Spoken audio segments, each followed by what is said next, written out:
আসসালামু আলাইকুম রহমতুল্লাহ। সবাই কেমন আছেন? আশা করি সবাই ভালো আছেন। আমার চ্যানেলে আসার জন্য আপনাদেরকে অসংখ্য ধন্যবাদ। আজকে আমি বানিয়ে দেখাবো পেঁপে পাতার পাউডার দিয়ে পেঁপে পাতার বড়ি বানিয়ে সংরক্ষণ। এটা বানাতে গেলে তেমন আহামরি কিছু প্রয়োজন হয় না। পেঁপে পাতাগুলো আমি আগে রোদ্রে শুকিয়ে ব্লেন্ড করে নিলাম। এর থেকে পাউডারগুলো ছেড়ে নিলাম। আমি এখানে 7-8 চামচের মতন পাউডার নিয়েছি। তারপর আমি 3 টেবিল চামচের মতন হলুদের গুঁড়ি মেশালাম। এখানে 2 টেবিল চামচ আমি গোলমরিচের গুঁড়া মেশালাম। আর বার্নিংয়ের জন্য 2 টেবিল চামচ আমি ময়দা মেশালাম। কারণ ময়দা দিলে না বার্নিংটা খুবই ভালো আসে, বল বল হয়ে আসে। ময়দা না দিলে চুপচুপ হয়ে ছিটকে যেতে পারে, এই জন্য ময়দাটা দিতে হবে বার্নিংয়ের জন্য। তারপর আমি এখানে ভালো করে মাখালাম।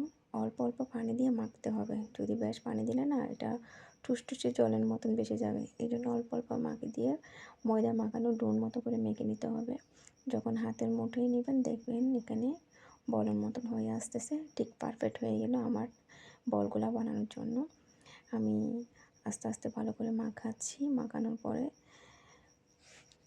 যখন আমার মাখানো কমপ্লিট হবে দেখবেন এখানে হাতের মধ্যে একদম গোল হয়ে আসবে। এরপর আমি এগুলো অল্প অল্প করে ছোটো ছোটো বড়ি বানিয়ে রাখতেছি।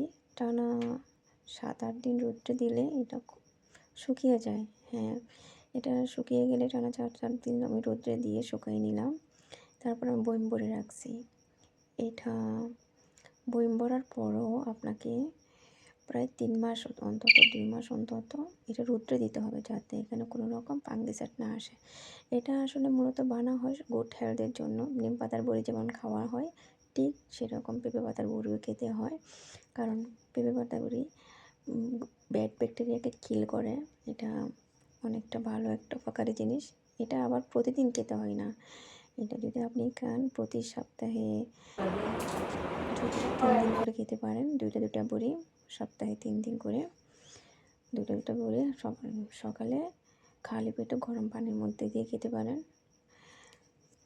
গরম পানি দিয়ে খেতে হবে। খালি পেটে একদম খালি পেটে খাওয়া যাবে না। গরম পানি দিয়ে খেলে না স্বাস্থ্যের জন্য উপকার।